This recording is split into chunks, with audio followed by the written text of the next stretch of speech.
A very warm welcome to all of you. This is your Captain Akash Verma, and here we will play the question asked in the test number 1 of Vision IS Test Series. इससे पहले कि हम questions की तरफ चलें, एक line जो मेरे बहुत ही करीब है आप लोगों से शेयर करते हैं कि जो किसी आदर्श पर खड़े नहीं रहते वो हर एक आकर्षण पर गिरते हैं। आइए फर्स्ट क्वेश्चन देखते हैं।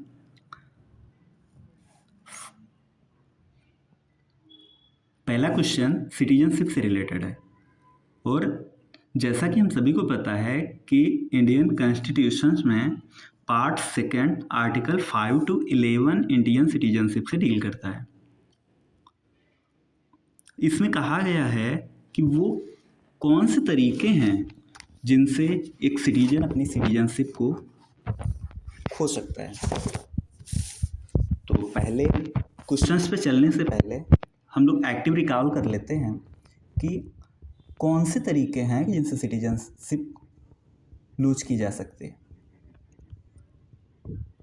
तो सिटीजनशिप मिली कैसे भी हो, मतलब कि अगर प्रेयर टू द कॉन्स्टिट्यूशन आप यहाँ के सिटीजन्स थे, कॉन्स्टिट्यूशन लागू हुआ तो कॉन्स्टिट्यूशंस में जो प्रोविजंस हैं कि जो भारत के बंदे रह रहे हैं उनको सिटीजनशिप तो दे ही गई।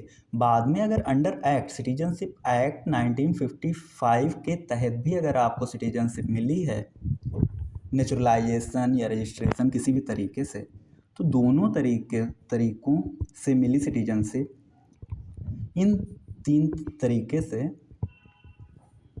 खो सकती है। First one is citizenship act 1955 में 3 ways of losing citizenship mentions हैं। The first one is renunciation. Renunciation means तुम अगर एक सिटीजनशिप खुद से डिक्लेयर कर दे रहा है कि उसको भाई भारत का सिटीजन नहीं रहना, उस केस में उसकी सिटीजनशिप जा सकती है। दूसरा है बाई टर्मिनेशन। अगर बंदा दूसरे देश की सिटीजनशिप ले लेता है तो ऑटोमेटिकली इंडिया की जो सिटीजनशिप है उसकी वो चली जाएगी। The third one is by deprivation. By deprivation में क्या होता है कि इसमें कंपलसरी टर्मिनेशन होता है, मीन्स सेंट्रल गवर्नमेंट को आपकी सिटीजनशिप लेनी ही पड़ जाएगी और इसके लिए 5 पॉइंट दिए गए हैं। अगर किसी सिटीजनशिप ने जो सिटीजनशिप एक्वायर की है वो अगर फ्रॉड से ली है, उस केस में सेंट्रल गवर्नमेंट द्वारा कंपलसरी टर्मिनेशन होता है, यानी आपको सिटीजनशिप से डिप्राइव किया जा सकता है। द सेकेंड वन इज अगर आपने डिसलॉयल्टी दिखाई है कॉन्स्टिट्यूशन के प्रति तब भी आपकी सिटीजनशिप जा सकती है। तो थर्ड वन इज कि अगर आपने वॉर चल रहा है मान लीजिए और उस वार के टाइम पे अगर आपने किसी एनिमी कंट्री मान लीजिए पाकिस्तान के साथ अनलॉफुली ट्रेड किया है या फिर पाकिस्तान के साथ कम्युनिकेट किया है, तब भी आपकी सिटीजनशिप को सेंट्रल गवर्नमेंट ले सकती है। और फोर्थ पॉइंट ये है कि अगर मान लीजिए आप सिटीजनशिप के लिए रजिस्ट्रेशन या नेचुरलाइजेशन कराते हैं, आप सिटीजन होते हैं बाय नेचुरलाइजेशन या रजिस्ट्रेशन, तो आफ्टर रजिस्ट्रेशन और नेचुरलाइजेशन अगर आप 5 साल के अंदर 2 साल के लिए कोई सज़ा काटते हैं, किसी जेल में रहते हैं, तब भी सेंट्रल गवर्नमेंट आपको डिप्राइव कर सकती है। या फिर आप देश की बाहर 7 साल तक कंटिन्यूअसली ऑर्डिनरी रेसिडेंट के तौर पे देश के बाहर रहते हैं, तब भी आपको डिप्राइव किया जा सकता है। तो ये 5 तरीके हैं। फ्रॉड से ली, डिसलॉयल्टी दिखाई, अनलॉफुली ट्रेडेड या कम्युनिकेटेड किया, 5 में से 2 साल जेल वाला एक प्रोविजन है और एक 7 साल के लिए आप बाहर रहे हो। तो आइए देखिए इसमें क्या है। पहला है पॉइंट कि citizen had been ordinarily resident out of India for 5 years continuously. तो ये हमें पता है कि 5 years नहीं है, 7 years है। मीन्स 7 साल के लिए आप अगर ऑर्डिनरी रेसिडेंट रहते हैं किसी और कंट्री में, तब आपको डिप्राइव किया जा सकता है, तो पहला तो गलत हो गया। दूसरा है she has shown disloyalty to the constitution, ये सही है, क्योंकि एक प्रोविजन अभी सेकंड जो पॉइंट अपन लोगों ने किया था वो यही था कि आपने डिसलॉयलिटी दिखाई। तीसरा है citizenship has within 5 years after registration और naturalisation been imprisoned in any country for 2 years, that's correct. तो यहाँ से अपन का क्लियर हो गया कि पहला गलत है, दूसरा और तीसरा सही है, means option C is right. तो वो एक्टिव रिकॉल कर लेते हैं कि डिप्रीवेशन में सेंट्रल गवर्नमेंट जो है कंपलसरी टर्मिनेट करता है।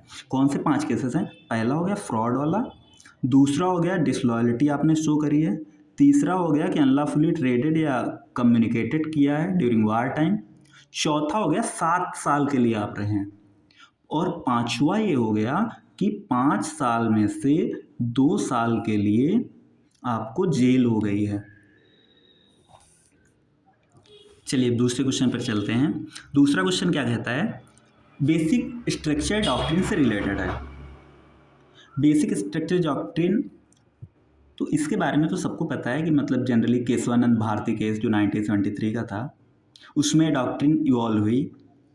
मीन्स कहना कि जो फाउंडेशनल और बेसिक प्रिंसिपल्स हैं हमारा कॉन्स्टिट्यूशन जिस पे बेस्ड है, जो फाउंडिंग फादर हमारे विजन लेकर कॉन्स्टिट्यूशन को बनाने चले थे, वो बेसिक फीचर जिन पे हमारा कॉन्स्टिट्यूशन बेस्ड है उनको अमेंडमेंट के थ्रू बदला नहीं जाना चाहिए।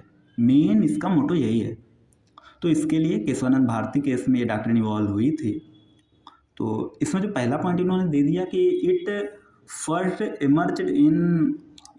एमर्ज इन मिनर्वा मिल केस, नहीं गलत है भाई, ये केशवानंद भारती केस है। मिनर्वा मिल केस जो है ये 1980 में आ गया था, और इसमें जनरली यही था कि रीअफर्म जरूर किया गया था कि कोई भी जो कॉन्स्टिट्यूशनल अमेंडमेंट एक्ट है वो बेसिक स्ट्रक्चर डॉक्ट्रिन को रिस्पेक्ट करेगा ही करेगा। मीन्स बेसिक स्ट्रक्चर डॉक्ट्रिन के अगेंस्ट नहीं जा सकता। सेकेंड पॉइंट जो है it uphold the absolute power of parliament to amend the constitution. तो ये एब्सोल्यूट पावर को अपहोल्ड कैसे करेगा? ये जब सब अमेंडमेंट टू कॉन्स्टिट्यूशन अगर subject to basic structure doctrine है तो एक तरह से ये लिमिटेशन पुट आउट कर रहा है, लिमिटेशन रख रहा है, ये लिमिट कर रहा है, ये अफोर्ड नहीं कर रहा है एब्सोल्यूट पावर्स को। तो ये भी गलत हो गया और ये भी गलत हो गया। इजी क्वेश्चन था, तो ऑप्शन है नाइदर वन नॉर टू। आइए थर्ड क्वेश्चन जो है वो नेशनल टर्मरिक बोर्ड से रिलेटेड है। तो नेशनल टर्मरिक बोर्ड अभी काफ़ी न्यूज में था। तो जैसा कि हमें पता है कि इसका हेडक्वार्टर जो है वो हेड ऑफिस इसका जो है वो आप लोग याद रख लें कि निजामाबाद तेलंगाना में है, निजामाबाद तेलंगाना में है। और ये जो ऑपरेट कर रहा है ये मिनिस्ट्री ऑफ कॉमर्स और इंडस्ट्री के अंदर ही ऑपरेट कर रहा है। इसका जो एम है वो है कि हम जो टर्मरिक कल्टीवेशन है और टर्मरिक के प्रमोशन की बात करेगा। तो पहला पॉइंट जो है board is set up to promote research and development of new turmeric product. तो कोई भी बोर्ड होगा ऑब्वियसली उसका एम तो होगा ये कि रिसर्च और डेवलपमेंट को टर्मरिक प्रोडक्ट्स के प्रमोट करेगा। तो पहला तो सही हो गया, बोर्ड विल ऑपरेट अंडर, अभी बात हुई कि कॉमर्स एंड इंडस्ट्री के अंदर है। The third one boards head office will be set up in Kerala, नहीं निजामाबाद तेलंगाना, निजामाबाद तेलंगाना। चौथा क्वेश्चन भारत पोल पोर्टल से रिलेटेड है। भारत पोल पोर्टल ये सीबीआई ने डेवलप करा है। मींस ट्रांसनेशनल क्राइम्स या फिर जो ऑर्गेनाइज्ड क्राइम हो रहा है नेशनल बाउंड्रीज पे उसको कम्बैट करने के लिए कैसे इंटरनेशनल कोऑपरेशन को बढ़ाया जा सके, कैसे इंटरनेशनल पुलिस कोऑपरेशन को बढ़ाया जा सके, उसके लिए ये जो पोर्टल है भारत पोल पोर्टल, जो पोर्टल है भारत पोल पोर्टल, इसको सीबीआई ने डेवलप किया है। कुछ कुछ साउंड भी कर रहा है कि इंटरपोल है, जैसे इंटरपोल है, इंटरपोल से कुछ वैसे इंटरपोल, भारत पोल, कुछ कुछ सेम साउंड कर रहा है। और इंटरपोल कौन सी एजेंसी है इंडिया की जो इंटरपोल को भारत की तरफ से इंटरपोल को सपोर्ट करती है? मीन्स इंटरपोल अपना काम जो है वो किस एजेंसी से करवाता है इंडिया की, तो वो सीबीआई ही है। नेक्स्ट क्वेश्चन पे जंप करते हैं, और that is with preference to special officer for linguistic minorities. SOLM के बारे में है। तो SOLM क्वेश्चन पे चलने से पहले फिर से कुछ चीज़ें जानते हैं कि special officer for linguistic minorities के बारे में। तो जैसा कि हमें पता है कि ओरिजिनली क्या कॉन्स्टिट्यूशन में कोई प्रोविज़न था इस पोस्ट को लेके कि कोई एक ऐसा होगा ऑफिसर जो लिंग्विस्टिक माइनॉरिटीज को प्रोटेक्ट करेगा? नहीं। तो ये प्रोविज़न आया कब? तो स्टेट रीऑर्गेनाइजेशन कमीशन बनता है 1953 से 1955 में, और वो रिकमेंड करता है कि एक special officer for linguistic minorities होना चाहिए। 1956 में जो 7th कॉन्स्टिट्यूशनल एक्ट आता है, 1956 में जो 7th कॉन्स्टिट्यूशनल अमेंडमेंट एक्ट आता है, उसमें एक आर्टिकल इंसर्ट किया जाता है 350B। और किस पार्ट में ये इंसर्ट किया जाता है? तो ये 17th पार्ट में इंसर्ट किया जाता है। पार्ट 17th में एक आर्टिकल इंसर्ट किया जाता है 350B, और उसमें ये कहा जाता है कि एक special officer for linguistic minorities होगा। तो इस तरह से अगर देखा जाए तो ये एक कॉन्स्टिट्यूशनल पोस्ट हो गई। तो इसमें पहला जो है पॉइंट वो यही पूछ रहा है कि क्या ये कॉन्स्टिट्यूशनल पोस्ट है जिसको प्रेसिडेंट अपॉइंट करता हो? हाँ, ये कॉन्स्टिट्यूशनल पॉइंट है, और इसका अपॉइंटमेंट कौन करता है? प्रेसिडेंट ही अपॉइंट करता है इसको। और दूसरा पॉइंट क्या है? It can investigate all matters relating to safeguard provided for both linguistic and religious minorities under the constitution. यहाँ पर एक कैच है क्या कि ये लिंग्विस्टिक माइनॉरिटीज जो कॉन्स्टिट्यूशन के अंडर जो लिंग्विस्टिक माइनॉरिटीज हैं उनको केवल सेफगार्ड प्रोवाइड करता है। ये रिलीजियस माइनॉरिटीज के लिए कोई सेफगार्ड प्रोवाइड नहीं करता है। तो इस तरह से हमारा जो सेकंड ऑप्शन है वो गलत हो गया, क्योंकि ये इन्वेस्टिगेट तो करता है all matters relating to safeguard provided for, लेकिन लिंग्विस्टिक माइनॉरिटीज को प्रोटेक्ट करता है। और नाम में भी है कि special officer for linguistic minority. तो यहाँ से हम याद रखेंगे, क्योंकि ये जब क्वेश्चन पूछा जाता है हर बार ही ऐसा ही किया जाता है कि रिलीजियस माइनॉरिटीज के लिए पूछेंगे और आप फिर वो गलत करके चले आएंगे। तो with reference to special officer for linguistic minorities, यहाँ से हम लोग याद कर लें कि SOLM जो है तो उसमें लिंग्विस्टिक माइनॉरिटीज के लिए ही है। और इसके बाद में ये प्रेसिडेंट को ही रिपोर्ट करता है।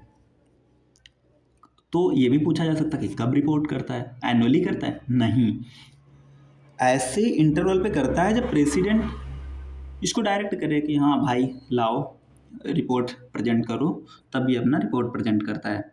आइए 6th क्वेश्चन पे चलते हैं। 6th क्वेश्चन जो है हमारा वो सॉलिसिटर जनरल ऑफ इंडिया के बारे में है। Solicitor general of India. Solicitor general पे चलने से पहले आइए अटॉर्नी जनरल पे थोड़ी बात करते हैं। अटॉर्नी जनरल किस आर्टिकल में है? कॉन्स्टिट्यूशन के आर्टिकल नंबर 76 में। और ये जो है वो चीफ लीगल ऑफिसर होता है गवर्नमेंट ऑफ इंडिया का। तो अटॉर्नी जनरल को असिस्ट करता है solicitor general in performing his legal duties. Attorney general को असिस्ट करता है सॉलिसिटर जनरल। तो इसमें जो पहला क्वेश्चन है कि सॉलिसिटर, तो अटॉर्नी जनरल तो कॉन्स्टिट्यूशनल पोस्ट हो गई। पहला पॉइंट जो इसमें कह रहा है कि सॉलिसिटर जनरल भी कॉन्स्टिट्यूशनल ऑफिस है। क्या सॉलिसिटर जनरल भी कॉन्स्टिट्यूशनल ऑफिस है? बताइए। सॉलिसिटर जनरल कॉन्स्टिट्यूशनल बॉडी नहीं है, ये एक स्टैट्यूटरी पोस्ट है। तो ये तो गलत हो गया। सॉलिसिटर जनरल एक स्टैट्यूटरी पोस्ट है। स्टैट्यूटरी पोस्ट है। और दूसरा क्या कह रहा है कि both solicitor general and attorney general can attend the proceedings of the parliament. तो अटॉर्नी जनरल को तो अपन को पता है कि आर्टिकल 88 में ये प्रोविजन है कि अटॉर्नी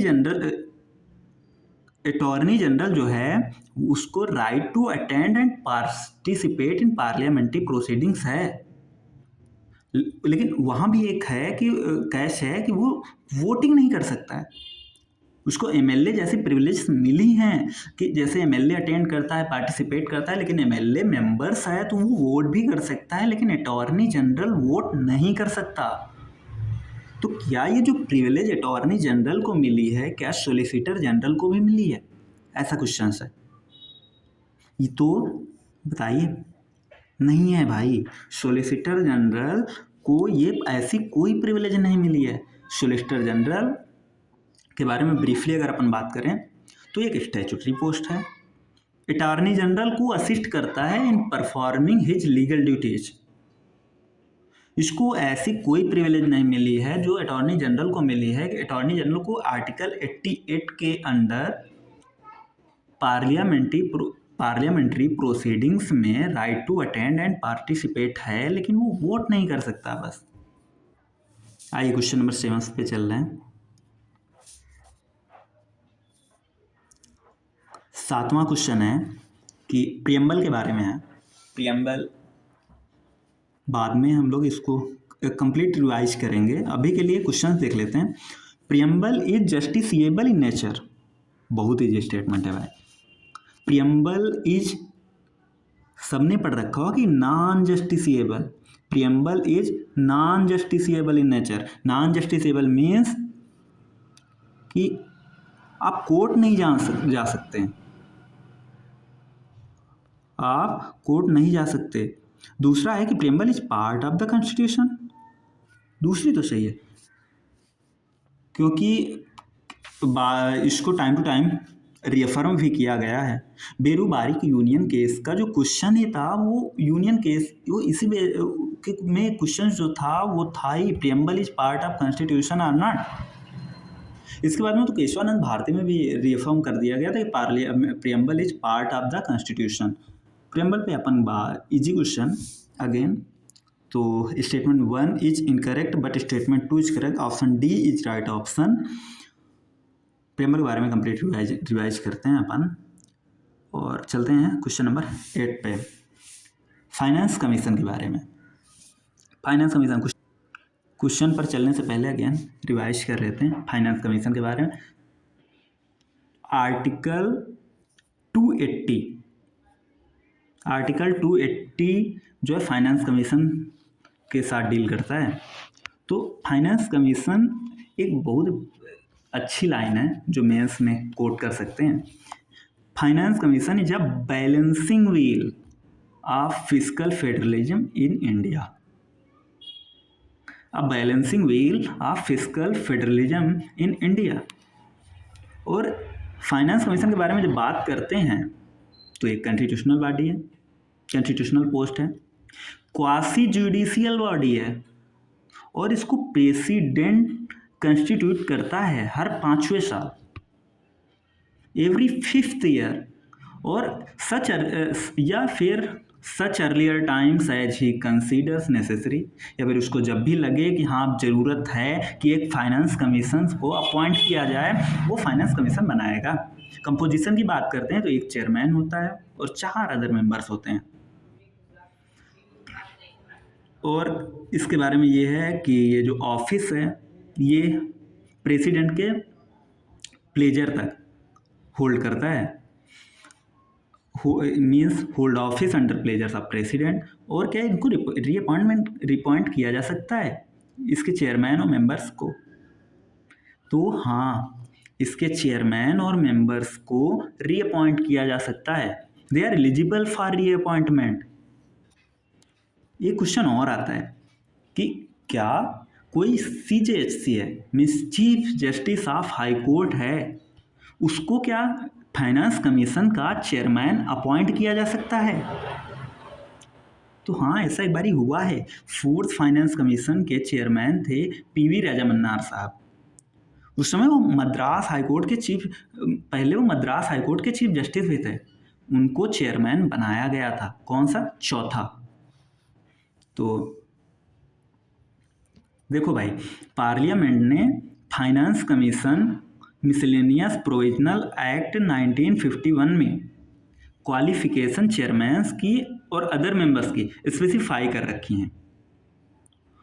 तो क्या क्या क्वालिफिकेशंस हैं? मीन्स इसमें सिर्फ इतना बोला गया है कि chairman should be a person having experience in public affair.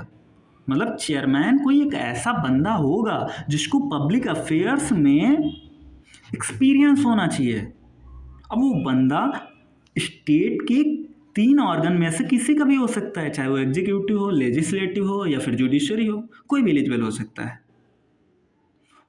और एक पॉइंट और आता है कि क्या इसकी रिकमेंडेशंस जो हैं वो बाइंडिंग होती हैं गवर्नमेंट पे? नहीं, इसकी रिकमेंडेशंस गवर्नमेंट पे बाइंडिंग नहीं होती हैं, ये केवल एडवाइजरी।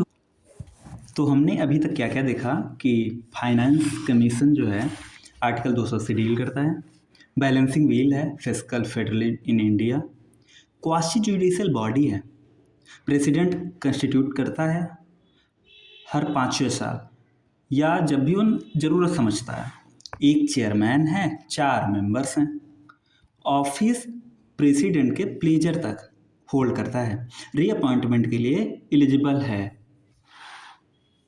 और ये क्वालिफिकेशन की जब बात की गई तो इसमें बस इतना कहा गया कि पब्लिक अफेयर्स में एक्सपीरियंस होना चाहिए। इसकी रिकमेंडेशंस एडवाइजरी इन नेचर्स हैं, मीन्स गवर्नमेंट पे बाइंडिंग नहीं है। तो आइए क्वेश्चंस पे आते हैं। तो इसमें क्या है कि it is first point, it is a quasi judicial body constituted by the president every 6 year. ये पॉइंट सही है कि क्वासी जुडिशियल बॉडी है, लेकिन प्रेसिडेंट कंस्टिट्यूट करता है, इतना भी सही है, लेकिन एवरी 6 ईयर नहीं है, हर 5वें साल, एवरी 5th ईयर। तो पहला तो हो गया गलत। दूसरा है chief justice of high court can be appointed as its chairman. तो याद करिए जो बताया गया ना कि 4th चेयरमैन पीवी राजामन्नार साहब थे। तो इस तरह से अगर देखा जाए तो ये वाला सही हो गया। Its recommendation are only advisory in nature, that's the last point. Its recommendation are advisory in nature, not binding on the governments. Next question is norovirus के बारे में है। नोरोवायरस के बारे में है तो यूएसए में अभी सिग्निफिकेंट सर्च इन केसेस देखा गया है नोरोवायरस को लेकर। तो नोरोवायरस होता क्या है? मीन्स ये किस वायरस की वजह से होता है, इसके क्या सिम्टम्स हैं, क्या लक्षण हैं, या फिर कोई स्पेसिफिक मेडिसिन है भी या नहीं, इन सब चीज़ों पे ध्यान देते हैं। तो नोरोवायरस, इसमें मेन चीज़ ये होता है कि पेट की प्रॉब्लम्स आती है। मीन्स इसको स्टमक फ्लू या फिर स्टमक बग भी कहा जाता है। इन्फ्लुएंजा वायरस के चलते होता है और इसका कोई स्पेसिफिक मेडिकेशन नहीं है। इन्फ्लुएंजा वायरस के कारण होता है। स्टमक फ्लू या स्टमक बग होता है, इसमें कोई स्पेसिफिक मेडिकेशन इसके लिए नहीं है। और जो इन्फ्लुएंजा वायरस है या नोरो वायरस है, ये जो है सर्वाइव कर सकता है फ्रीजिंग टेम्परेचर पे और हाई टेम्परेचर पे भी। हाई टेम्परेचर कितने तक? 60 डिग्री सेल्सियस तक। तो ये रिलेटिवली जो है हट्ठी होता है, जिद्दी होता है कि जीना है भाई, जीना है। प्राइमरीली इसका जो ट्रांसमिशन होता है वो तो तीनों चीज़ें सही हैं। ये कंटामिनेटेड फूड और वाटर के थ्रू भी फैल सकता है, फेसियल ओरल रूट से भी फैल सकता है, और अगर डायरेक्ट कांटेक्ट में भी अगर कोई इन्फेक्टेड पर्सन के आता है कि हैंड शेकिंग कर रहा है, उसकी केयर कर रहा है, तब भी ये फैल सकता है। Next question is question number 10।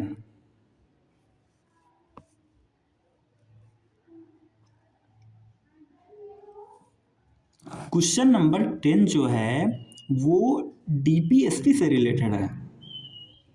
Means DPSP में जो अमेंडमेंट्स हुए हैं उससे रिलेटेड है। तो क्वेश्चन पे जाने से पहले कुछ बेसिक देखते हैं।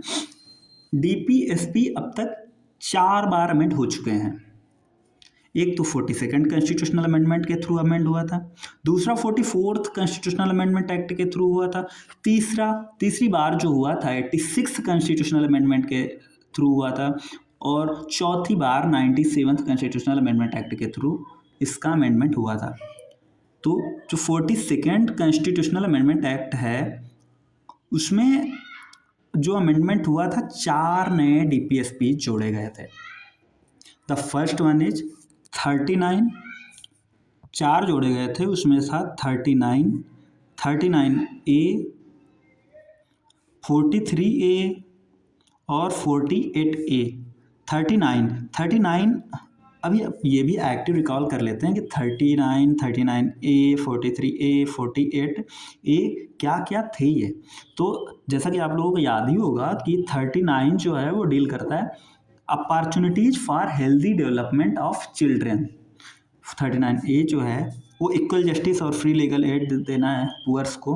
43A कि वर्कर्स का पार्टिसिपेशन इंश्योर करना है इन management of industries. Article 48A जो है उसमें एनवायरनमेंट, फॉरेस्ट, वाइल्ड लाइफ के जो प्रोटेक्शन से रिलेटेड है। तो ये चारों आर्टिकल जो है ये 42nd कॉन्स्टिट्यूशनल अमेंडमेंट एक्ट से डीपीएसपी में ऐड किए गए थे। तो 4 हैं, 39, 39A, 43A, 42nd A। ये जो है ये 42nd से ऐड हुए थे। 39 क्या है? Opportunities for healthy development of children. एक एक वर्ड याद रख लीजिए। 39 development of children, 39A equal justice and free legal aid, 43A worker का participation in management of industries, 48A environment.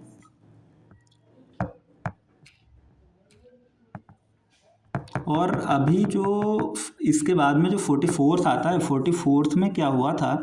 44th में एक आर्टिकल ऐड हुआ था। वो क्या था? 38 ऐड नहीं हुआ था, 38 का कंटेंट में अमेंडमेंट हुआ था। कंटेंट ऐड हुआ था थोड़ा। तो उसमें क्या था कि इनइक्वालिटीज को मिनिमाइज करना है। मिनिमाइज इनइक्वालिटीज, जो असमानताएं हैं उनको कम करना है। किन में 4 पॉइंट थे। इनकम में, दूसरा है स्टेटस में, तीसरा है फैसिलिटीज में, और चौथा है अपॉर्चुनिटीज में।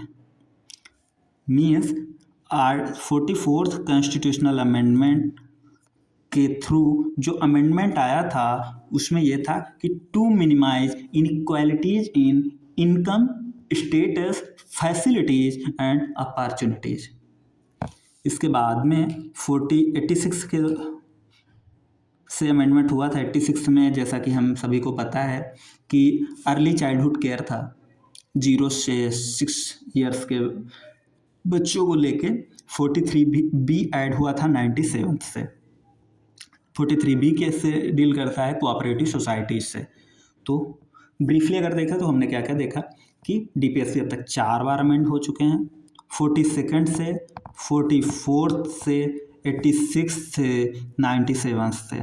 97th में आया था कोऑपरेटिव सोसाइटीज, 86 में early childhood care 0 to 6, 44th में 38 का जो कंटेंट चेंज हुआ था कि to minimize inequalities in income, status, facilities and opportunities.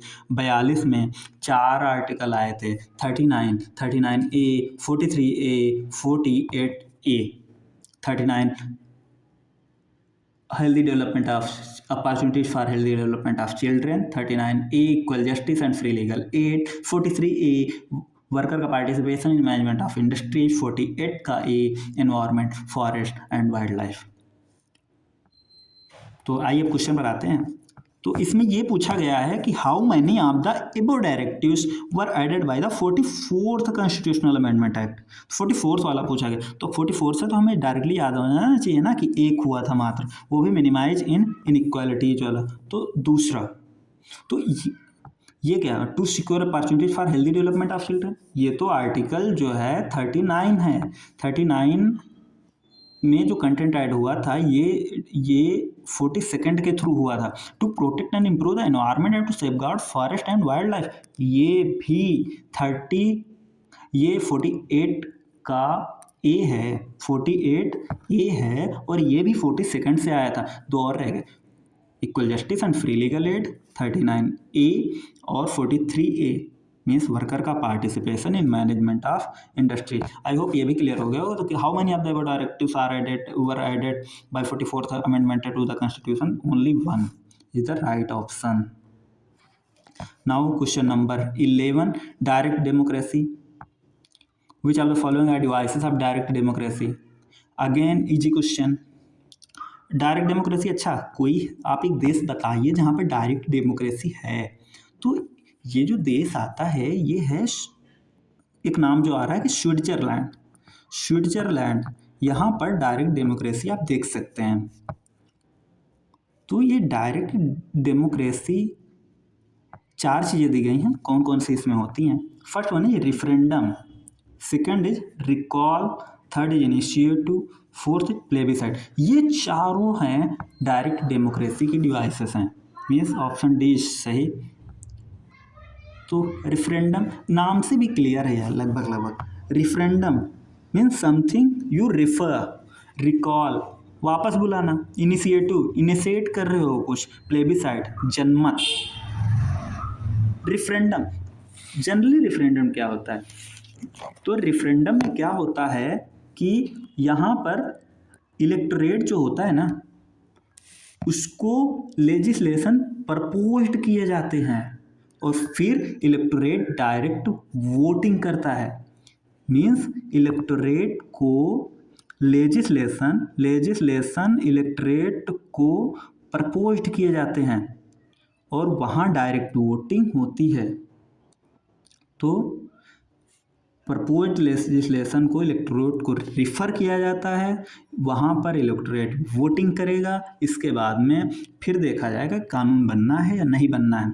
Recall कुछ नहीं होता है, जो चुने हुए रिप्रेजेंटेटिव हैं उनको उनके टर्म पूरा होने से पहले अगर वो अच्छा काम नहीं कर रहे हैं, मीन्स अगर वो पब्लिक को सेटिस्फाई नहीं कर पा रहे हैं, तो लोगों द्वारा उन्हें वापस बुला लिया जाना।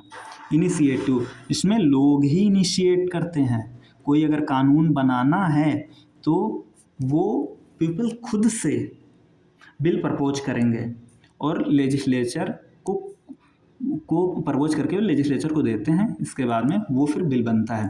प्लेबिसाइड क्या होता है कि इसमें जनरली कुछ नहीं होती, लोगों की ओपिनियन जानी जाती है कि ये ऐसा ऐसा कानून हम ला रहे हैं, या फिर कोई भी पब्लिक इम्पोर्टेंस का कोई इश्यू है तो उस पर हम ये देखेंगे कि पब्लिक का को क्या ओपिनियन आ रहा है। जैसे कि अभी अरावली वाला केस इतना ज़ोरों से चल रहा है, अरावली वाले इश्यूज पे अगर हम पब्लिक का ओपिनियन लेने चले जाएं कि क्या होना चाहिए या क्या नहीं होना चाहिए, तो अगर पब्लिक डिसाइड कर रही है तो वो जो है प्लेबिसाइड के अंतर्गत आएगा। जनरली इसमें क्या हो जाए जो टेरिटोरियल डिस्प्यूट्स होते हैं ना, उनको सॉल्व किया जाता है। तो ये वाला। Let's come to the next question, question number 12। इसमें क्या कहा गया है कि हमें कॉन्स्टिट्यूशन के जो फेडरल फीचर्स हैं उनके बारे में क्वेश्चन है। तो क्वेश्चन से जाने से पहले बेसिक रिवाइज ही कर लेते हैं कि फेडरल पॉलिटी जो है, फेडरलिज्म के क्या क्या इसेंशियल फीचर्स हैं। तो अगर लक्ष्मीकांत पे जाएं, 7 पॉइंट मेंशंस हैं कि 2 लेवल ऑफ गवर्नमेंट्स होनी चाहिए, मीन्स एक नेशनल लेवल पर, एक स्टेट लेवल पर। दूसरा कि रिटन कॉन्स्टिट्यूशन होना चाहिए। थर्ड वन, रिजिड कॉन्स्टिट्यूशन होना चाहिए। फोर्थ कि कॉन्स्टिट्यूशन की सुप्रीमेसी होनी चाहिए, जुडिशरी इंडिपेंडेंट हो, पावर्स का डिवीजन हो, बाई कैमरल लेजिस्लेचर हो, मीन्स 7 चीज़ें कौन कौन सी कि 2 लेवल ऑफ गवर्नमेंट, मीन्स जैसे अपने यहाँ इंडिया का ही ले लेते हैं, central government, state government, written constitution हो, है इंडिया में। कॉन्स्टिट्यूशन रिजिड होना चाहिए, जैसे कि यूएसए का। हमारे यहाँ का क्या है, blend between rigidity and flexibility. Constitution की सुप्रीमेसी होनी चाहिए, जुडिशरी इंडिपेंडेंट होना चाहिए, पावर्स का डिवीजन होना चाहिए, बाई कैमरलिज्म होना चाहिए। तो देखते हैं इन 7 चीज़ों में से क्या क्या पॉइंट्स दिए हैं, क्या क्या नहीं दिए हैं, फिर सॉल्व क्वेश्चन। रिटन कॉन्स्टिट्यूशन है, division of powers between national and state government है, integrated judiciary hold, flexible constitution. तो ये फ्लैक्सिबल कॉन्स्टिट्यूशन अभी भी मैं हम लोगों ने डिस्कस करा, रिजिड कॉन्स्टिट्यूशन होना चाहिए। चौथा गलत, अगर चौथा गलत हो रहा है तो ये आप पहले ही काट सकते हैं। इंटीग्रेटेड जुडिशरी नहीं, जो होना चाहिए वो इंडिपेंडेंट जुडिशरी होनी चाहिए। तो अगर यहाँ से अपन देख रहे हैं तो फर्स्ट एंड 2 आ जा रहा है, इंटीग्रेटेड जुडिशरी नहीं बल्कि इंडिपेंडेंट जुडिशरी होनी चाहिए। तो 7 पॉइंट्स जो हैं वो एक्टिव रिकॉल कर लेना आप लोग।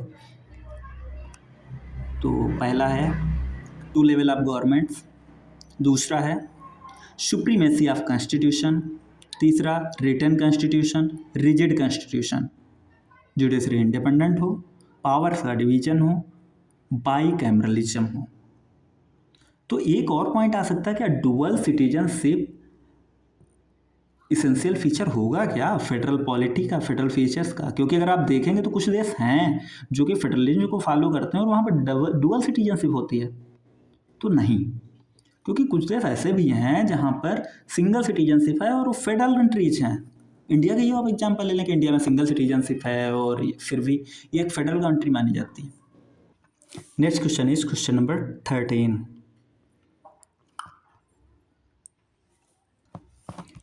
ये क्वेश्चन हिस्टोरिकल बैकग्राउंड से है।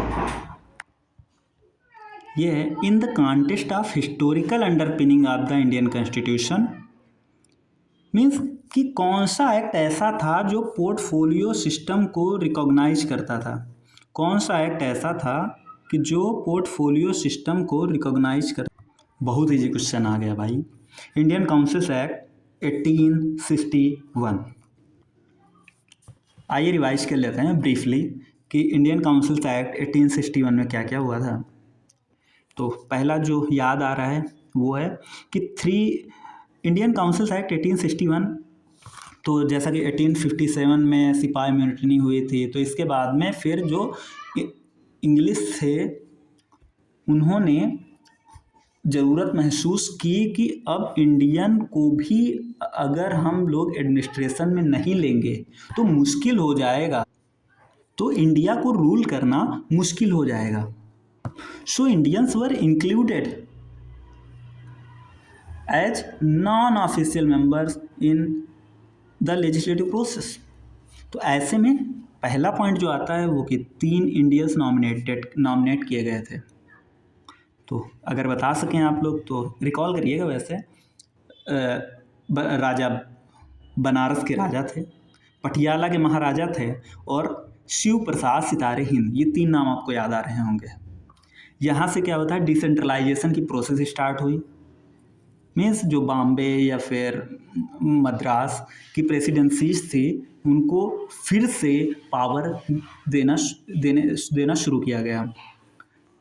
लेजिस्लेटिव काउंसिल्स आई, 3 नहीं, एक तो बंगाल में, वो 1862 में आ गई, 1862 में आ गई। 1886 में नॉर्थ वेस्ट प्रोविंस में आई और 1907 में 1886 और 1897 में पंजाब में आया। तो 3 लेजिस्लेटिव काउंसिल्स आई, 3 लेजिस्लेटिव काउंसिल्स आई। और चौथा पॉइंट पोर्टफोलियो सिस्टम, और 5वां ऑर्डिनेंस। पोर्टफोलियो मीन्स एक मिनिस्टर को एक से अधिक जिम्मेदारी, मीन्स एक से अधिक डिपार्टमेंट्स दिए जा सकते हैं। 6 महीने के लिए ऑर्डिनेंस इशू कर सकता था इन केस ऑफ इमरजेंसीज। कौन करता था, गवर्नर करता था, मीन्स तब तो वायसराय हो चुका था। आइए नेक्स्ट क्वेश्चन क्वेश्चन नंबर 14। ये कॉन्स्टिट्यूशन के अमेंडमेंट से रिलेटेड है। ये तो सबने बहुत अच्छे से पढ़ रखा होता है। इसमें क्या कह रहा है कि a constitutional amendment bill can not be introduced bye a private member of the Lok Sabha. गलत है भाई। कॉन्स्टिट्यूशनल अमेंडमेंट बिल कोई भी इंट्रोड्यूस कर सकता है, चाहे वो मिनिस्टर हो या फिर प्राइवेट मेंबर हो। दूसरा पॉइंट है कि constitutional amendment under article 368 can be challenged on the ground of contravening fundamental rights.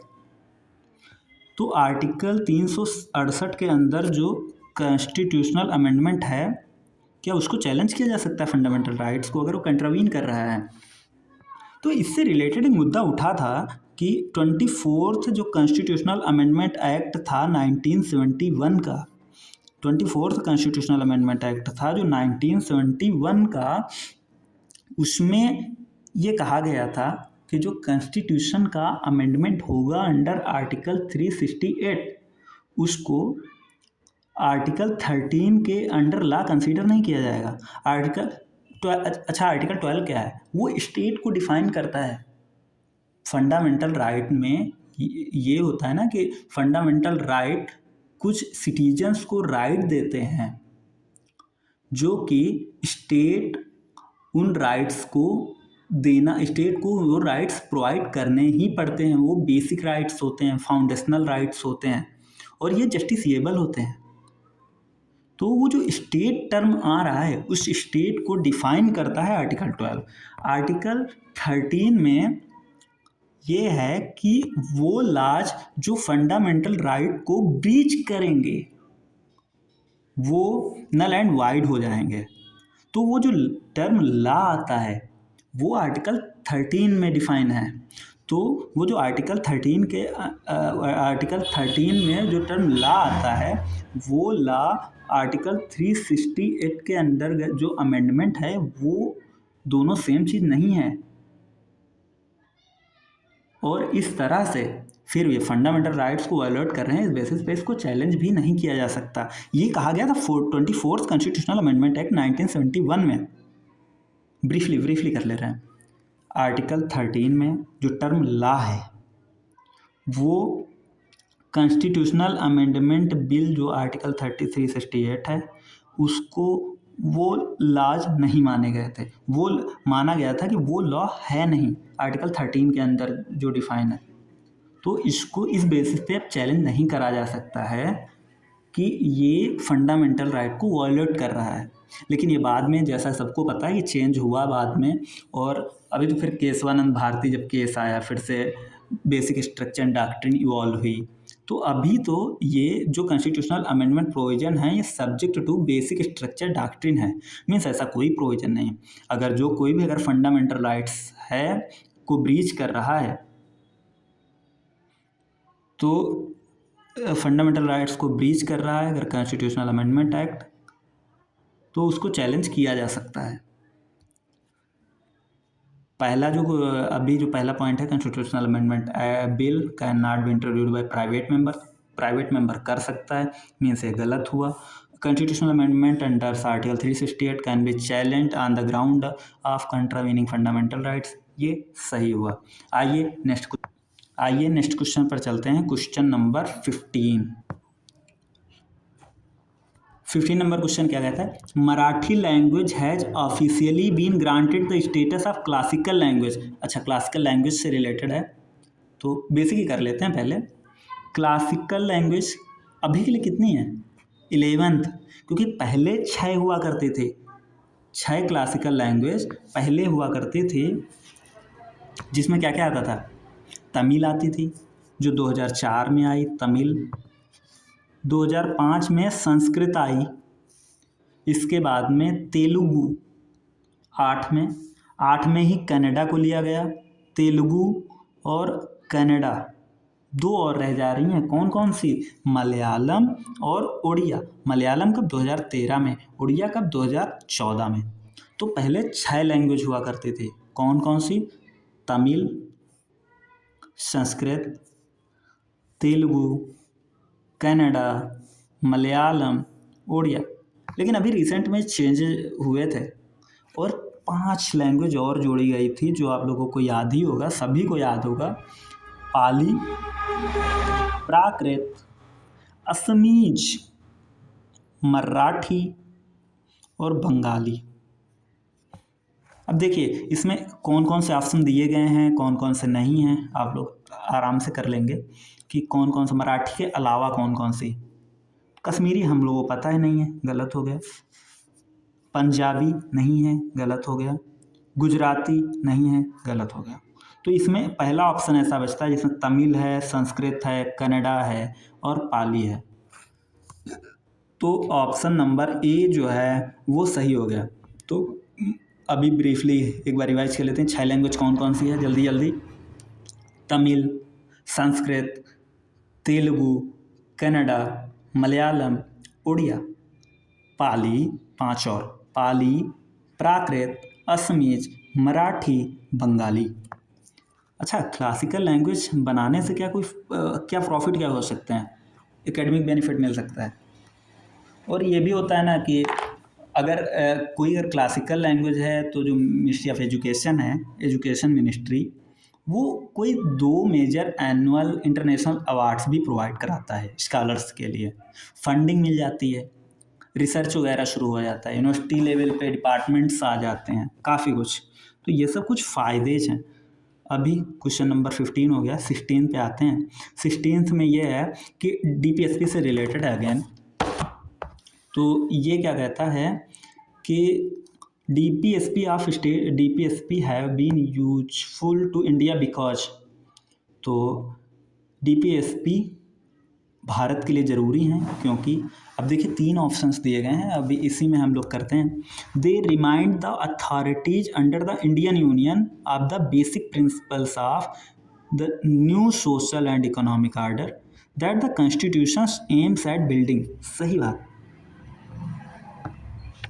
कि वे हमें रिमाइंड कराते हैं, वे हमें अथॉरिटीज़ को रिमाइंड कराते हैं कि किन बेसिक प्रिंसिपल्स पे हमारा कॉन्स्टिट्यूशन बेस्ड है, वो क्या सोशियो इकोनॉमिक ऑर्डर है। तो सही बात है, बिल्कुल। They help courts in deciding the constitutional validity of the law. सही, वो कोर्ट्स को हेल्प करते हैं क्योंकि वो जो डीपीएसपी वो बेसिक जो फाउंडेशनल एस्पायरेशंस हैं हमारे कॉन्स्टिट्यूशन मेकर्स की, जिन्होंने वो सोचा था कि ये अगर रिसोर्सेस होंगे तो ये देश को देना ही चाहिए, देश के लिए ये चीज़ें होनी ही चाहिए, वो हमें दिखाता है। They serve as a common political manifesto irrespective of the political ideology of ruling party. That's correct. Means किसी पॉलिटिकल पार्टी या रूलिंग पार्टी की अपनी पॉलिटिकल आइडियोलॉजी हो सकती है, लेकिन वो सबके लिए कॉमन पॉलिटिकल मैनिफेस्टो है कि हमें equal justice, free legal add देना है, एनवायरनमेंट फॉरेस्ट को प्रिजर्व करना है, इंटरनेशनल पीस बना के रखना है, मोनूमेंट्स प्रिजर्व करना है, अर्ली चाइल्डहुड केयर प्रोवाइड कराना है, SC/STs के प्रमोशंस की बात वगैरह वगैरह, काफ़ी कुछ चीज़ें। तो डीपीएसपी 36 से 51 में आर्टिकल 36 से 51 तक हैं। पार्ट 4 की बात होती है, आराम से हम लोग कंप्लीटली इसको रिवाइज करेंगे आगे। तो अभी के लिए जो 17th क्वेश्चन है वो है, which of the following was not part of original preamble to the constitution signed in 1949। अच्छा हाँ, तो प्रीएम्बल को एक बार अमेंड किया गया है, वो भी कब, 42nd कॉन्स्टिट्यूशनल अमेंडमेंट एक्ट में पहली बार 1976 में पहली बार और आखिरी बार प्रीएम्बल को अमेंड किया गया है। और इसमें 3 शब्द जोड़े गए थे, सोशलिस्ट, सेकुलर और इंटीग्रिटी। तो ये तो बहुत इजी क्वेश्चन हो गया कि सोशलिस्ट, सेकुलर ये अपन को पता है कि ये नहीं होंगे, not part of the original preamble of the constitution, और इंटीग्रिटी होता तो वो भी हो जाता। तो 3 and 4 रिपब्लिक पहले ही था, सोवरेन पहले ही था। तो अभी के लिए प्रीएम्बल हमारे इंडिया को कैसे बताता है, sovereign, socialist, secular democratic republic. Sovereign socialist secular democratic republic. Easy question. Now question number 18. Who among the following was not member of drafting committee of the Constituent Assembly? Again factual one. तो ये आपको याद ही करना पड़ेगा, ये question आपको याद करना पड़ेगा कि कौन कौन से ड्राफ्टिंग कमेटी के मेंबर्स थे। तो याद ही होगा ऑब्वियसली 7 मेंबर्स थे। चेयरमैन कौन था? डॉक्टर अंबेडकर साहब। अच्छा, ड्राफ्टिंग कमेटी कब बनी थी? 1947 में। क्या मंथ भी याद है? अगस्त। क्या डेट भी याद है? हाँ, 29। कब? 29 ऑफ अगस्त 1947 को ड्राफ्टिंग कमेटी सेटअप हुई थी। कितने मेंबर हैं? 7। चेयरमैन कौन है? डॉक्टर अंबेडकर साहब। अंबेडकर साहब को अगर हटा दें तो 2 नाम और आप क्या बता सकते हैं? हाँ, एक तो बहुत ईजी है रिकॉल करने के लिए, अयंगर और Iyer. Means N Gopala Swami Iyengar and Alladi Krishna Swami Iyer. 2 नाम ये हो गए, 2 नाम ये हो गए, एक अंबेडकर का हो गया। अभी तक कितने हो गए? 3। एक और आप याद कर लें कि मुंशी साहब थे। कितने हो गए? 4। कितने रह जा रहे हैं? 3। कौन कौन? एक तो हो गया सैयद मोहम्मद सादुल्ला, सैयद मोहम्मद सादुल्ला और टीटी कृष्णमाचारी। और कोई था? हाँ, माधव राव। तो कैसे याद रखेंगे? अंबेडकर साहब चेयरमैन थे, के एम मुंशी थे, सैयद मोहम्मद सादुल्ला थे, टीटी कृष्णमाचारी थे, अयंगर और अय्यर 2 तो ये मेंबर्स थे। 3, 2, 5, 1, 6, एक छूट गया कोई, और वो नाम था एन माधव राव का। एन माधव राव। ये क्वेश्चन भी।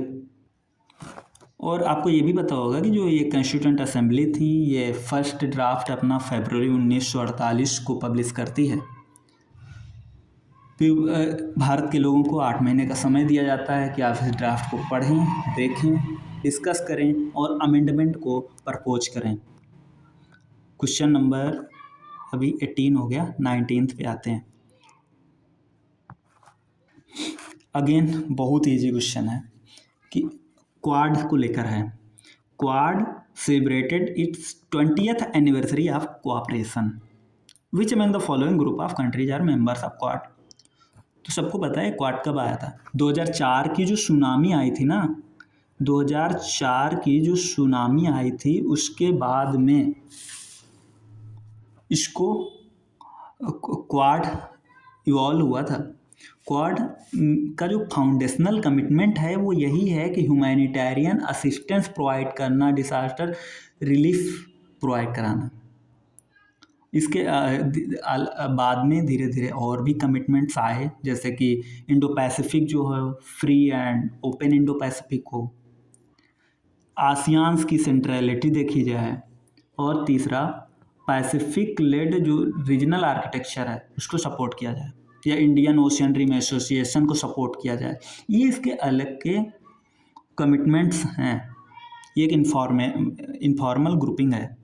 और 4 देश तो ये तो सबको पता होता है कि 4 देश हैं, इंडिया है, जापान है, ऑस्ट्रेलिया है और यूएसए है। अभी क्वेश्चन नंबर 20 नेशनल इमरजेंसी से रिलेटेड है। नेशनल इमरजेंसी से रिलेटेड है। क्या क्वेश्चन कह रहा है कि नेशनल इमरजेंसी अगर ग्राउंड ऑफ आर्म्ड रिबेलियन के बेसिस पे लगाई गई है तो क्या fundamental rights under article 19 are automatically suspended? नहीं, ये तो चेंज हो गया था ना 44th कॉन्स्टिट्यूशनल अमेंडमेंट एक्ट में ये प्रोविजन चेंज हो गया था कि अगर आर्म्ड रिबेलियन के बेसिस पे है तो ऑटोमेटिकली सस्पेंड नहीं होंगे। President can suspend the right to move the court for enforcement of certain. President can suspend the right to move the court for enforcement of certain fundamental rights. The second point is President can suspend the right to move the court for the enforcement of certain fundamental rights.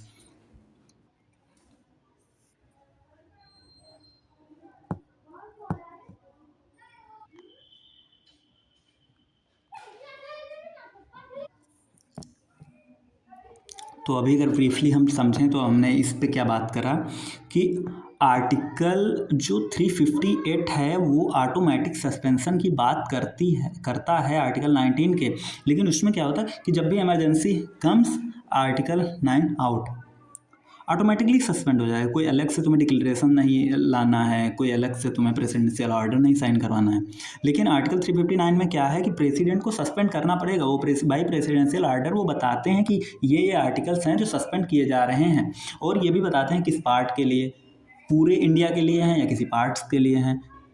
तो और time भी mention रहता है, तो ये emergency के time तक भी हो सकता है, उससे कम पीरियड के लिए भी हो सकता है। रिस्ट्रिक्शंस, तो जो 44th कॉन्स्टिट्यूशनल अमेंडमेंट आया तो उसने दो रिस्ट्रिक्शन डाल दी। दो रिस्ट्रिक्शन 358 में थी कि अगर इमरजेंसी आप एक्सटर्नल एग्रेशन और वार के बेसिस पे होगा तब तो आर्टिकल 19 ऑटोमेटिकली सस्पेंड होगा। अगर आर्म्ड रिबेलियन के ग्राउंड के बेसिस पे है तब वो ऑटोमेटिकली सस्पेंड नहीं होगा, और केवल वही लॉज और एग्जीक्यूटिव एक्शंस प्रोटेक्टेड हैं जो कि इमरजेंसी से रिलेटेड हैं। अगर वो इमरजेंसी से रिलेटेड नहीं है तो वो भी सस्पेंड नहीं होंगे।